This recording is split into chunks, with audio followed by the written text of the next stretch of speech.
Welcome to The Detail. I'm your host, Kathy Antunes, and you are listening to The Detail on WSLR 96.5 LPFM in Sarasota, Florida. My guest today is Rob Grant. I would call Rob Hey, Rob. You are definitely an engaged citizen. You did run for city commission, and we'll get to that. And you're active in your neighborhood association. And these days, it's going to be really important. It's always important for citizens to engage in oversight. Today, we're going to be discussing what's going on with the Sarasota City Foundation. Rob, do you want to just kick it off with an explanation of what this is? Yeah, welcome everybody. Thanks for having me, Kathy. I've been tracking this particular issue since mid-October of 2022. It was presented to the public. We all learned about it at the same time at a city commission meeting in mid-October. Commissioner Arroyo made an unsolicited announcement and some comments about a nonprofit organization he had launched with a couple of friends, and an event that he held the previous weekend called the Mayor's Ball. And according to his statements that day, they raised over $100,000 at this Mayor's Ball. And so that was the first that we learned of it. And he made a lot of very interesting statements about it and how it was handled, and did some research and looked into it to see how it was created and what was going on. And it raised a lot of questions because there was a lot of missing information. And it's also, the name of it is the Sarasota City Foundation, which is a public entity. So how about we just go right now to the meeting where the then mayor, City Commissioner Arroyo, in the city of Sarasota, the title of mayor rotates. We don't have an elected mayor. We have the title of mayor is transferred from one commissioner to another each year. So this is from, let's see, October 17th, 2022. And here we have Mayor Arroyo, who is speaking about his experience with this foundation. Let me see if I can, here we go. Okay. I don't know if you all know, but I also created the Sarasota City Foundation to help the city in times of need.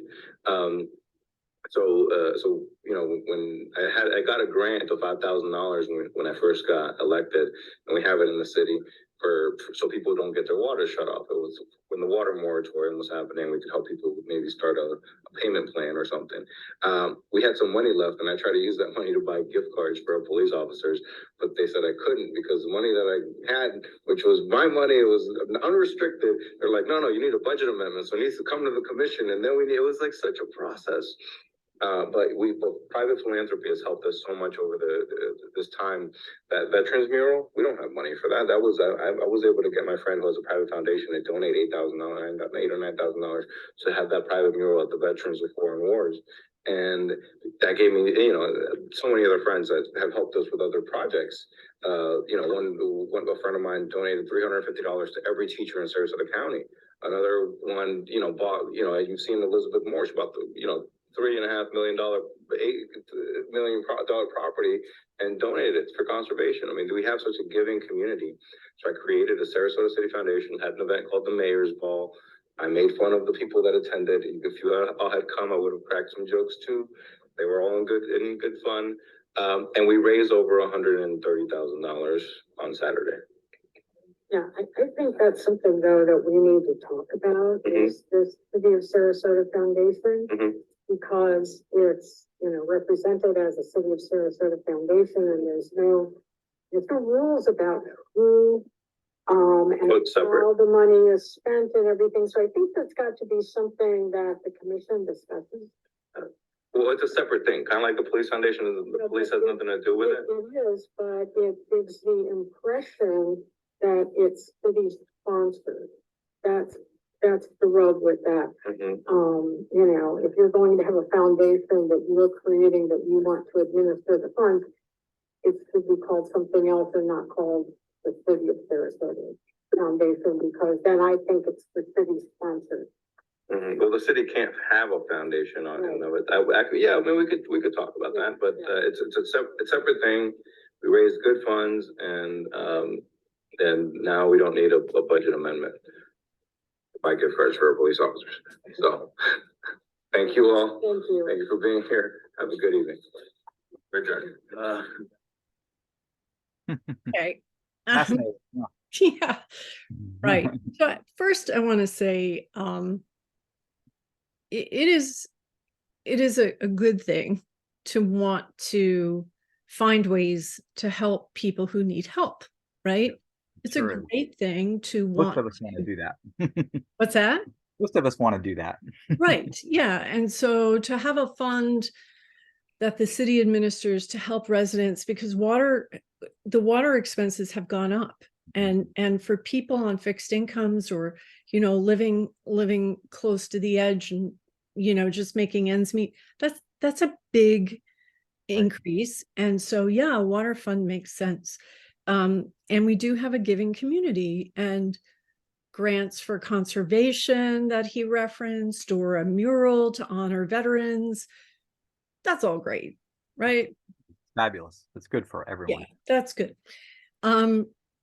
But this foundation is named the Sarasota City Foundation. And as then Mayor Arroyo said, they took in over $130,000. And this was the event. The mayor's ball was held on October 15th of 2022. So that was just 2 days later, right? Yep. And, you know, we'll get into more about that, but you know, one of the phrases that struck me is he said to his colleagues, "If you all had come," and I'm like, "Did you get an invitation, Rob, to Me? that?" I don't know anything about this. Nope. I didn't. Nobody asked me to go. I think a lot of people didn't get asked or didn't know about it, right? Yep. So, No, you know, was it really a community event? according to the press, there were some other city officials and people there. Mm-hmm. I mean, I don't know who. I mean, I don't know. There was a planning board member there. I do know that. Mm-hmm. Yeah, well, I think there was people in There it. were a couple of commissioners there. Commissioner Yeah. Petit was there, and Commissioner Brody were there. Exactly. Right. So Commissioner Petit, Commissioner Brody, Dan Claremont, who Right. had run for city commission Right. against Arroyo, and you were in that race too. He was in attendance. Yeah, right. Other people, Kim Githler, Jonathan Edwards, this was actually covered by the Observer. So there were definitely a bunch of people there. But this raised questions, and, you know, people will get in touch with me. You know, people started talking, getting in touch with each other, saying, "Do you know anything about this? What's going on with this?" So I had done a little research, and then I went to the city commission meeting, the next one, which was on November 7th. And I had some questions about the foundation. And so I just want to say the most telling thing about what happened when Commissioner Arroyo spoke was that another commissioner actually raised questions about this. And that was the first red light for me, because I watch these meetings. So I want to point that out to everyone. This was immediately a red flag for not just the public at large, but for other people who are responsible for our city.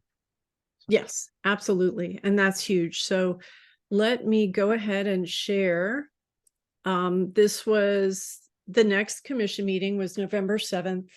And I went to ask questions about the foundation, and I had shared some of the research I did. So here we go. Thank you. Ms. Antonis, Yeah, I need to use your overhead. you can just place it there. Okay.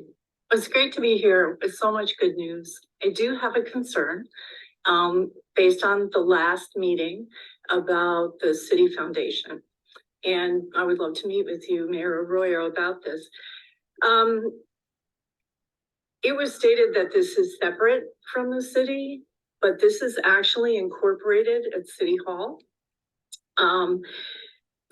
The activity uses the title of mayor in its activities. Like I said, the address is City Hall. And so the notion that there's a foundation that is located here, I don't know if these gentlemen actually are city employees. I'd be curious to know that. But if the city is the address, that's public property. It's in the public domain. The title of mayor is not a personal one. It is in the public domain. We don't have, and if you're collecting money in the name of the city and the name of the mayor at an address, which is City Hall, we have 5 commissioners that make financial decisions, not just one. And the mayor is a title that rotates. So I'm also curious about the vetting of this foundation. How did it come about? Did Mr. Fournier get involved? Since it is located here. But I'm also wondering about who gets invited. Was this exclusive? Was it by invitation only? How much did it cost? It seems to violate some fundamental principles of conflict of interest and assets that are in the public domain and the disbursement of assets. How do you collect money in the city's name? Who decides? We elect 5 people to decide. So I think there's an opportunity here to get some clear ethical boundaries and parameters, to have an inclusive situation. I'm not clear this is legal. And the notion of giving out gift cards also raises some concerns about undue influence. So I'm sure everything is well-intentioned, but the way this is set up appears problematic. And I'd like to get some clarity and see if it's proper and how to move forward. Thank you. Yep. Okay. There it is. Yeah, That's the questions that we all deserve to have answered. right. And you know, to your point about Commissioner Alpert asking if the name is the Sarasota City Foundation, then the impression is that it's city sponsored, right? That's just the name. But when the address is City Hall, which Commissioner Alpert didn't even know that, right? And did you take note of the date when it was incorporated? Right. It was February of 2022. So more than 6 months before this mayor's ball, the mayor at that time, Mayor Arroyo, chose to incorporate a foundation and chose 2 people to join him, Shay Atluru and Patrick McCardle, and all 3 of them used the address of City Hall. And I didn't know who these folks were. Nope. So Me either. Not then. yeah. Yeah, so I want to, you know, and my intention, and I wanted clarity, right? And what I said was, I'm not clear this is legal, and we need an opportunity for some clarity here. And is this being done properly? Are there conflicts of interest here?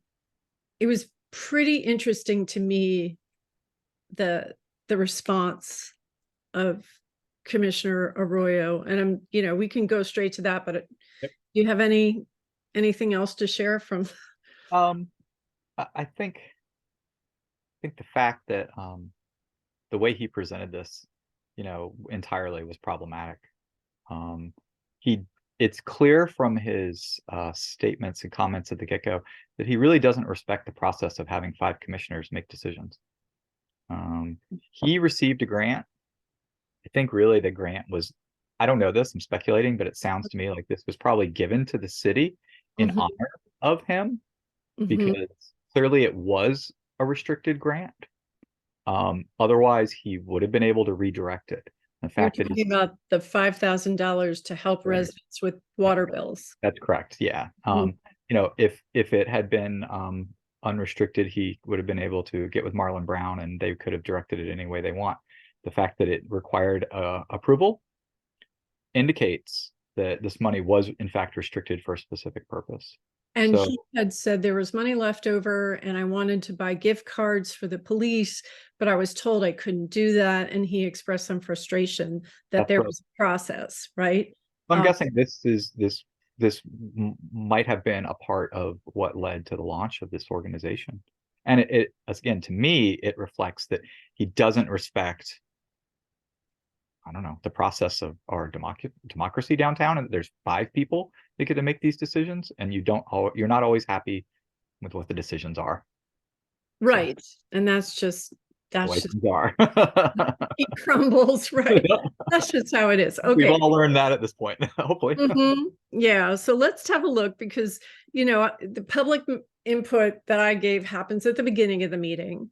And then at the end of the meeting, it doesn't always work this way, but at the end of the meeting, commissioners get to kind of give their updates or comments on what they're working on, things that might not be on the agenda. And so Commissioner, then Mayor Arroyo had this to say. There was, also, there's a right way and a wrong way to address a problem with someone. The right way is to just go and talk to the person about it. The wrong way is to go to a public meeting and accuse them of committing a crime and then say, hey, I might set up a meeting to discuss this at a future time. So as many of you know, I'm a lawyer in private practice, and I specialize in a lot of trusts and states and private foundations. I know just a little bit about them. And, as we discussed when Commissioner Alpert brought it up, which I don't think it was an issue. I was like, I'll change the address. I can even change the name. I wasn't even that set on it. But there's an organization in town started by a mayor called Mayors Feed the Hungry, which is still active today. There's the Van Wezel Foundation, which is separate from the Van Wezel. There's the Sarasota Police Foundation, which is separate from the Sarasota Police. And I serve on the board of directors of the Florida League of Mayors. And that was something that they brought up, to having an event like that to benefit charity. So, I just, threatening people with criminal liability is not something I can, that sits well with me. And that is in and of itself a crime in some places. But thank you all. I think today we ran a good meeting. Okay. Oh, well. Yeah, right. I just want to say that I think that Eric made one of the more true the most true statement I've ever heard come out of his mouth. And it's that he knows just a little bit about trusts and foundations and things. And I say that based on the public information available and what it shows, which I think that we'll share a little bit of that. Yeah, So, because the back he knows just a little bit.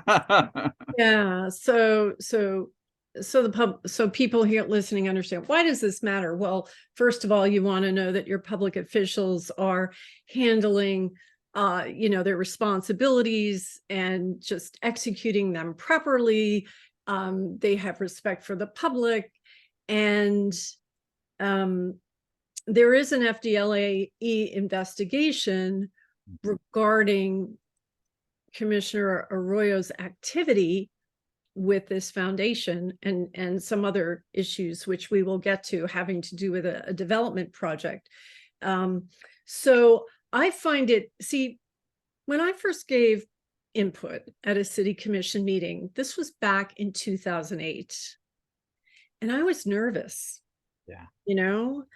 And I understand, this is not my first rodeo anymore. And certainly, now I'm like a journalist covering the city and the county on WSLR. I've written many columns about what's going on with local government. I'm not someone that's going to scare easily. But all I did was go up there and say, hey, what's going on? What I literally said was, I'm not clear. This is legal. And what Eric, you, if you're listening, did was you took that and morphed it into, you were being accused of a crime. Nobody accused you of committing a crime, although it's interesting now that FDLE is investigating. Yes, okay, but no one accused you of committing a crime. And the thing I found really revealing, and you see the difference between the candidate when they're trying to curry favor and get votes running for office, and then you see how someone behaves when they have the title. Right. Okay. And that there's a right way and a wrong way. And basically it's your job to call me up on the phone and talk to me instead of bringing this up in public. And my feeling is, guess what, dude, you work for the public and you are using the public asset, the name, the address of City Hall. I have not gotten a call from Eric Arroyo asking me to sit down and discuss this with him. I frankly think that's his burden. I didn't say, oh my gosh, I'm going to call you and we'll have a meeting. I said I would like to meet with you. That doesn't translate into it's my job. And this is where the political culture in this country and locally, the macrocosm and the micro and the macro, right? The local attitude versus what's going on is like, where is the attitude of public service? Mm-hmm. Yep. It's gone. I mean, it's absolutely gone. And that's kind of what I was referring to. I mean, Eric has a significant lack of respect for the process that we're supposed to abide by in our city. And it's a real problem. And I agree. It's amazingly how reflective it is from the nation to today, to this city. It's the same thing. And things don't have to be illegal for them to be corrupt or troubling. Right. And that is a bar, actually, I saw at the county commission in the early 2010s, where they became, they were equating criminality with corruption. Actually, that is a super low bar. Corruption, Yep. right? When you haven't committed a crime, but it's still a conflict of interest. It's still cronyism. It's still kind of messing with some standards that should be upheld. So just to go back, and so for people to understand, you ran against Dan Claremont and Eric Arroyo for the District 3 City Commission seat, which Eric Arroyo won. Right. And I'm just putting up on the screen for those who are able to watch this on video.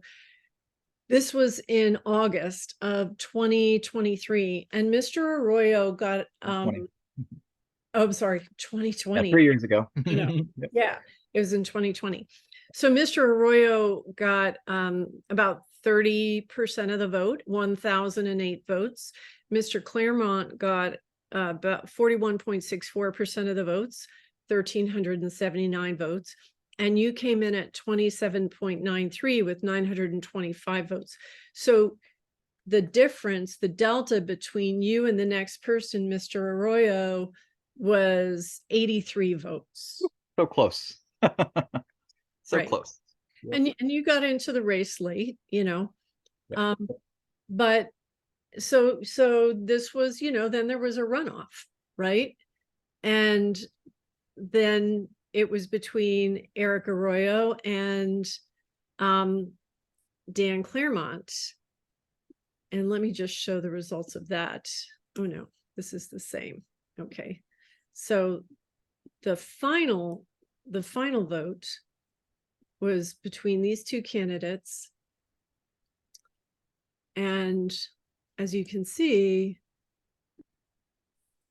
did that come through? Oh, I saw it and it disappeared. Okay, we'll get it up there again. But the final vote, the difference was what, 180 votes between Mr. Arroyo? It was pretty close. Yeah. It was razor thin, which is not all that unusual in Sarasota sometimes. So well, so my point is, I mean, it might have been like 51 to 49, and the difference was 180 votes, and you don't have a mandate here. It's not like there's this massive groundswell, and I don't understand the attitude. Right. Yeah. I don't understand arrogance. Yeah, and especially since I would say that, you lent your support to Eric. I did. I didn't endorse him. I didn't make an official announcement or endorse him, but I did do a behind the scenes, rumor campaign and encourage some of my folks to support him. And he Yeah. asked me to, he asked me to endorse him, and I told him that, there were too many differences and that I had some concerns about him. And but he assured me certain things, and I wasn't comfortable with Mr. Claremont, and so that's where I ended up. Ultimately, I mean, it was a mistake for me, but what was I supposed to do? I mean, I didn't have to make a decision or tell anybody to do anything, but I Well, felt obligated to, because I was active, and I had these people that wanted ask me. I mean, when you get out, people want your advice. So well, the point is, and you don't want to alienate, you didn't want to alienate the other person running to. right, I didn't. The No. point is, it's not as if, like, this is a small town and we all need to work together. And when someone's bringing up a concern, which, oh, by the way, was legitimate, and to behave this way about it, which I think was, attempted intimidation. Hey, you all just shut up over there. You're accusing me of a crime. I can't, no one's accusing you of a crime, but it was an unfortunate intimidation tactic. Everybody, if you're just joining us, you're listening to The Detail on WSLR 96.5 LPFM in Sarasota, Florida. Do you worry about someone else's drinking and don't know where to turn? Al-Anon family groups can help. Al-Anon and Alateen offer a mutual support program for families and friends of alcoholics. To find a meeting, call 1-888-425-2666 or visit al-anon.org. And my guest today is Rob Grant. We're talking about, I don't know, some, I would say, irregular behavior and at City Hall regarding city assets and a foundation that was started by then Mayor and current City Commissioner Eric Arroyo. The Florida Department of Law Enforcement is taking a look at this. State Attorney Ed Brodsky announced in June that he was recusing himself from the investigation because he has a personal relationship with Eric Arroyo.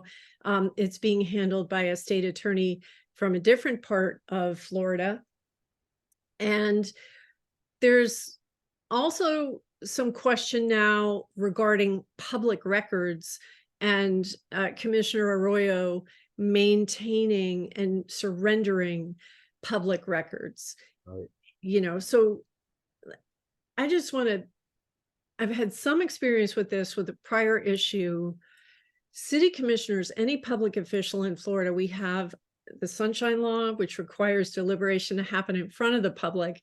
You can't have side meetings and private meetings discussing city business. It has to happen in the open. But there's also a public records law where public officials are required to maintain the documentation and records that they generate when they are discussing public business.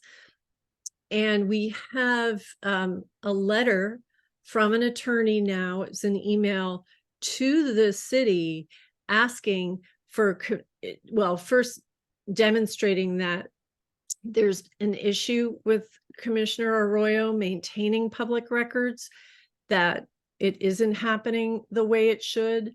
And also asking that rather than filing a lawsuit, this attorney is asking that the city go and find these records. I'm going to pull up this email, and while I do that, do you want to add anything to that? I have to tell you, this is a shocking email. I mean, when I saw this on the city's public, first of all, I want to say that we are very lucky in Florida to have the Sunshine Law. There are a lot of states that don't have these types of protections for transparency. And so we are very lucky that we have this and we can even sit here and talk about it. But I was shocked to find this email, because this is it's a big deal. I mean, what this email explains is that, that Eric Arroyo, Commissioner Arroyo, regularly uses personal phone and, perhaps other devices that are his personal devices to conduct city business. And when he does that, it means that when a citizen does a public records request, they don't get those records. And Well, unless he surrenders them, which he does not. And right. you know, a lot of But you do have to ask. The funny thing is, you have to ask specifically a commissioner, please turn things over from your private phone if they don't.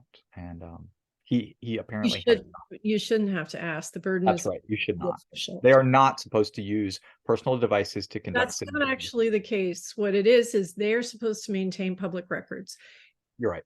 The thing about it is the better part of wisdom, I would say, not to use your personal devices and to limit your communication to your public devices. But things happen. They do. Sometimes, but if you're making a habit of using your cell phone, your personal cell phone, to conduct city business, that's troubling. So here, this email is entitled Commissioner Arroyo's apparent failure to provide public records. It's pretty long. I'm not going to read the whole thing, but it's from attorney Robert Lincoln. Is that correct? He CC'd himself and it's to Marlon Brown. It copies the city commissioners, the city attorney, and I believe Shayla Griggs.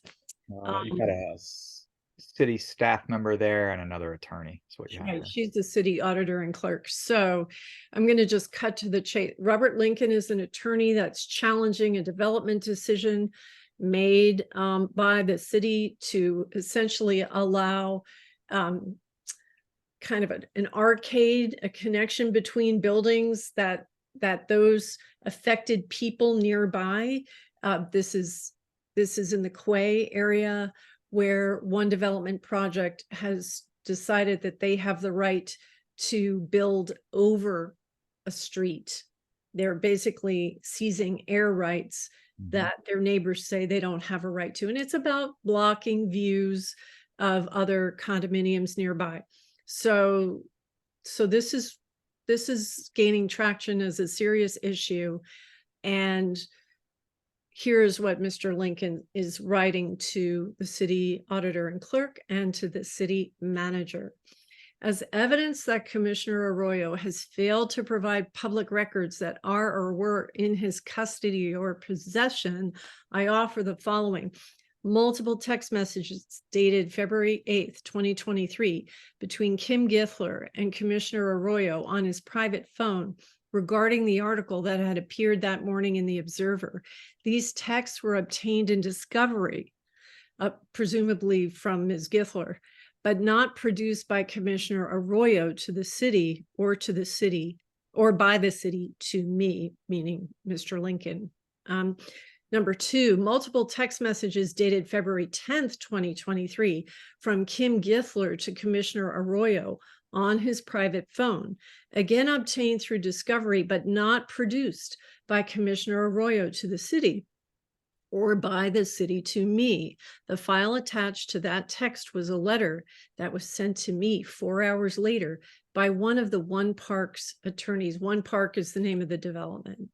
Number three, an email or text message, an attachment dated March 6, 2023 from Kim Githler to Commissioner Arroyo on his private phone. In this case, Commissioner Arroyo provided the body of the message to the city, though not until April 14th, for production, but did not provide the document attached to the message. That document is a public record. It involves a public issue, the One Park application, that's a development project, and was provided to Commissioner Arroyo in the course of his public duties. So I'm going to stop there. Basically, this is a controversial development project, and you've got an attorney for the side opposing that project, asking for records and finding, because the developer, Ms. Githler, she's a partner on the project, provided everything she had, which included records generated between her and the city commissioner Arroyo, but Commissioner Arroyo didn't provide them. Not once, but a number of times. Yep. And what's really fascinating is that, number two that you read, is that we learn that Commissioner Arroyo actually had in his possession a letter that Mr. Lincoln didn't see for 4 hours until 4 hours later. That's shocking. I mean, that's absolutely shocking to me. So look, I do want to share my own experience with this, because this when when this email shows that Eric has done this multiple times recently, I can say that 2 years ago there was an issue with in the neighborhood, in Arlington Park Neighborhood Association, and I did a public records request because I needed to understand what was going on between communication between our neighborhood leaders and Commissioner Arroyo, and unfortunately the records were not turned over, and because of a statement made in public, I knew that there were, just like this situation, I knew that these records existed, or a person had lied, and I knew that no one lied. And so I actually had to go to the city attorney. Okay, go ahead. And Commissioner Arroyo had to open up his personal phone then and turn over texts. So this is something that has, with this individual, that this is not the first time, even recently, that this has occurred. You know, so what you're telling us is that 2 years ago, you had a similar situation where it was clear from public conversation of neighborhood leadership In regarding. a public meeting. I mean, in a Zoom public, meeting. Okay, so this was like even potentially recorded, but witnessed by many people, that there had been communication with Commissioner Arroyo. And when you requested those records, you kind of had to go the extra mile. Were they automatically given to you? What? No, I was told that there wasn't anything. Oh, okay. And I said, look, this was said to us that there was a text message sent between you and another individual, and that this occurred. And so, my statement was that either what we were told wasn't the case, or these text messages exist. And so then he did find them. With the assistance of the city attorney, these text messages were produced and turned over. So this is what's interesting. It already had become an issue. You would think somebody would stop doing it, right? Right. Yep. In other words, maybe I shouldn't be using my cell phone like this to discuss city business. That's correct. Or, if I happen to do it on occasion, I recognize these records don't belong to me. They're not my personal records, which is interesting also in the context of the discussion about the foundation money, where he says, is my money. Yeah. I get to do what I want with it. Like, it's so untrue. Even though he started the foundation, it is a public nonprofit, and just as much as the city money is public money, in the eyes of the law, this is public money. And there are protections built around that to protect it, just like in the city commission chambers, it takes 5 people. Well, there are other things around this public nonprofit money to protect it, so that it can't, be misused. So it's supposed to be nonprofit. It is charitable. That's what it's for, not for to serve the interest of any particular individual. So. Right. So let's have a look back a bit at this mayor's ball and what exactly it entailed. And I'm just going to pull up. This is the website for the Sarasota City Foundation. So the mayor's ball, which took place Saturday, October 15th at Waterworks, which is on Orange Avenue, was $200 a head, right? So it was a pretty hefty price tag. And there was a silent auction. And these are the trips. I'm just scrolling through. This was not slapped together in a few days. This was planned for a while. And people could bid on deluxe accommodations for 2 travelers, round trip airfare. You get a travel specialist to help with your booking. You have up to 3 years from purchase to travel. And the destinations included Alaska, a cruise to Alaska, San Francisco in the wine country,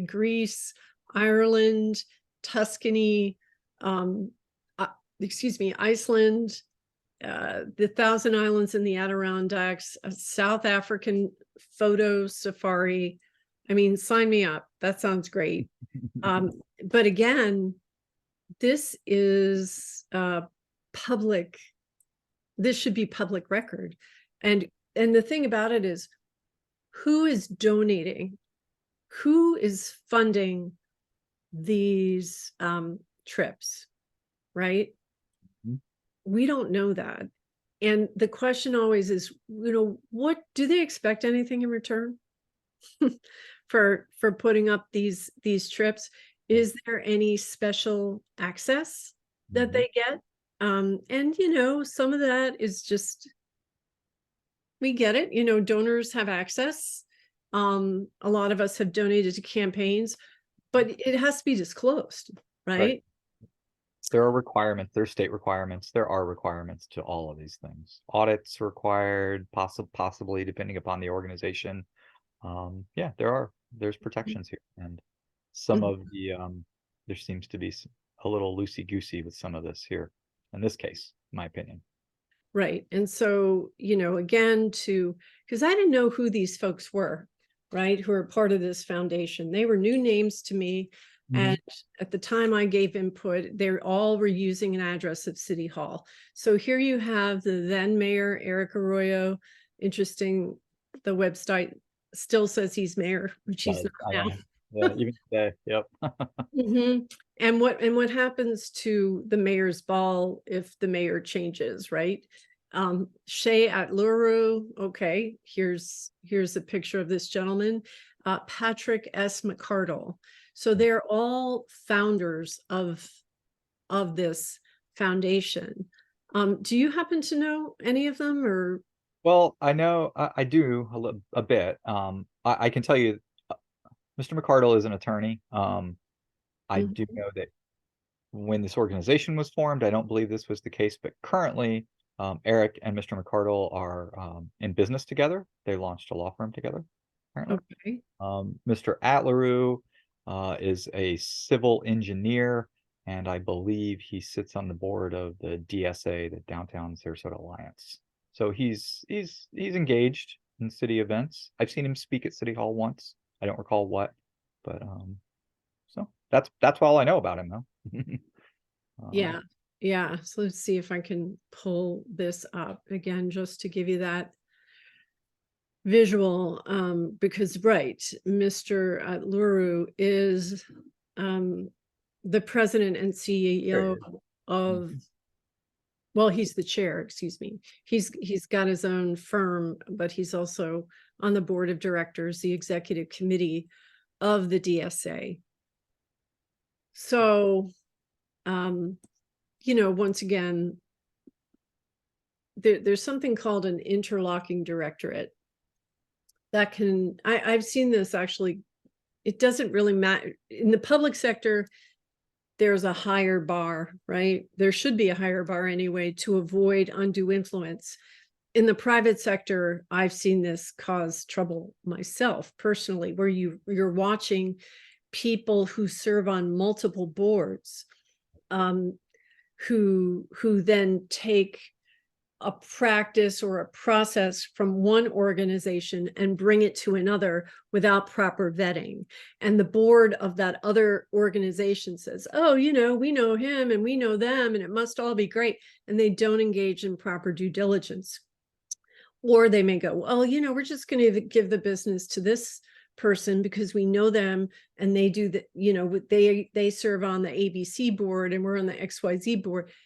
And it actually can wind up being a real mess because it creates kind of a closed system where only a few people have knowledge or benefit from, and you're not doing the kind of due diligence that you ought to be doing. It's my understanding that Mr. Atluru's firm bid on the doing the assessment of the Van Wezel, and his bid actually was quite a bit higher than the firm that was chosen, the Cairns Group. You're nodding your head. Yes. Well, I mean, he's authorized. He's one of the few civil engineering firms authorized to do business with the city. So Oh, yeah, so he has, he already has a special, status that he can, do business with the city. And I'm not, that's my extent of my knowledge on that, but that's okay. my understanding. And I believe, to be on the DSA, I mean, I don't know, is that an appointed position? I I'm don't, sorry, I don't know, yeah, but I don't know. they do have a budget, and I think they do receive city funding. So, Yeah, and DTC is Mr. Atluru's, it's DTC Engineering Consultancy. The address is Orange Avenue. And this group did work on the St. Armand's parking garage. They list that as a project on their website. So they have done work for the city before. It's interesting now that the question was raised about using the city's hall address for this Sarasota City Foundation. They filed again, or when they filed again, they have taken the city of Sarasota address off of the paperwork. right. Yep. Yeah. Yep. They So- made a home. There's a residential address now that is the quote quote headquarters of the Sarasota City Foundation. So yeah. So I guess, what do you make of the police gift card idea? Yeah. I mean, I got problematic. I mean, like, it just sounds like, I want to take $100,000 and get $350 gift cards and just start handing them out to police officers and first responders. Maybe we'll start including some teachers. I mean, well, all I heard if was, you're handing money out, you're usually expecting something in return, especially if you're a politician. well, because the mission of the Sarasota City Foundation is supposedly to help residents of the city, right? Who are in need. And all I heard him say was, basically alluding to the red tape of actually giving this grant money that he got, when there was extra, it was going to be a problem to give gift cards to police officers. And, the attitude was, how annoying is that? But now that I've created this foundation, I can do whatever I want. It's separate. And we can go ahead and give gift cards to the police. I mean, that's what I heard in his second comment. Not a good idea. I can imagine the city attorney was not happy about this. Right. And the city police have a union that endorses candidates. It's actually a pretty sought after endorsement. It is. Yeah, when I ran for county commissioner, you sit down for an interview with them and you talk about their pension and their concerns and all this. I mean, if you on your own decided you're going to start a foundation and use the city's name and use the city's address, although you've changed that now, but then you're going to have this bucket of money that you get to decide what happens. And you're going to give out gift cards to the police. How much more would that benefit you when you're sitting down with them and their union asking for an endorsement? Right? Seems pretty apparent, really. I mean, it's like, duh. What is a politician doing going around handing out cash? Something about that just doesn't sound. To be clear, we have no indication that this has actually been done. That's right. That's correct. It's just been discussed. Yep. In those comments that we played earlier in the show. Which raises a point about, where is that $130,000? I was just going to get to that. I figured you were. Sorry. It's great. I mean, because here you have in October, 2 days after the event, Eric Arroyo, then Mayor Arroyo, Commissioner Arroyo is saying we raised over $130,000. But apparently, I mean, the best information we have now is they're saying in their filings, because this foundation only registered and filed the paperwork in June of 2023. So this event is on October of 2022. And the mayor says we've taken in over $130,000. And there was no paperwork filed, which made it legal for the foundation to solicit donations. So you got a lawyer up there pulling rank, saying he knows what he's doing. He knows a little bit about this stuff. And yet the paperwork to solicit contributions had not been filed until June of 2023. 8 months after the event. Yeah. And from what I've read, and you can please correct me if I'm wrong, now what they're saying is that the amount that they have collected is about $40,000. That's right. The disclosures they did eventually make with the state of Florida indicate that 2022, when this event occurred, that their total revenue, so not their net revenue, but their total revenue was $44,131. Or do you want to put that up on the screen? I'm sorry, I need to do that. Gotcha. Yeah, I would like to see that. 44,130 something. That's a big difference from 130 grand. It is. Yes, it is. So yeah, so you can see here again, it's not net, it's gross. And then according to this, they only had $12,450 in expenses. So where'd all those trips go? Yeah, I don't understand how you put on an event at Waterworks, an exclusive private club, for $12,450, and there's some significant discrepancies in this document. So it raises a lot of questions about the public statements that Mr. Arroyo has made up to this point. So yeah, there it is, in black and white. And this is, again, according to this document, for the fiscal year ended December 31st. So this is what we have to go by, and this is a standard application for any nonprofit that's operating in the state of Florida. Okay, I'm going to ask you to. Oh, right. I'm sorry, I forgot that. Okay. How do I end? Stop share. Here we go. Yeah, there we go. But it's very useful to see the actual document. That's it.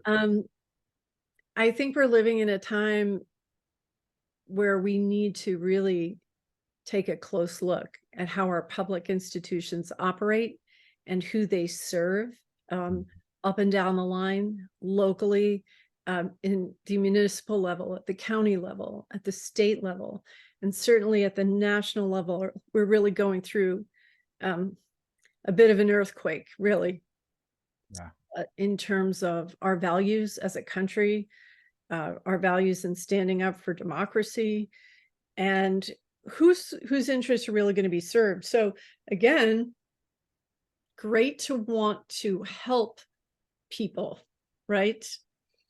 A bit troubling to be equating that with handing out gift cards to public employees. That doesn't sound right. No. And then having an event that you're using the name of the mayor, you're not inviting everyone. It's not publicized to anyone. Ms. Gifler, who was his appointee, we served together on the Charter Review Board.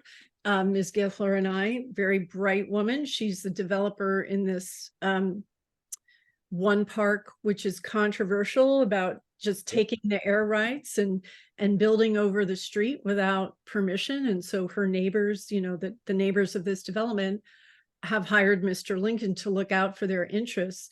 But to see a city commissioner, and she's donated to campaigns, to see a city commissioner conducting extensive text messaging and not maintaining or not providing public records, and having to be backed into a corner to do it, not once, but twice, because you described the same thing.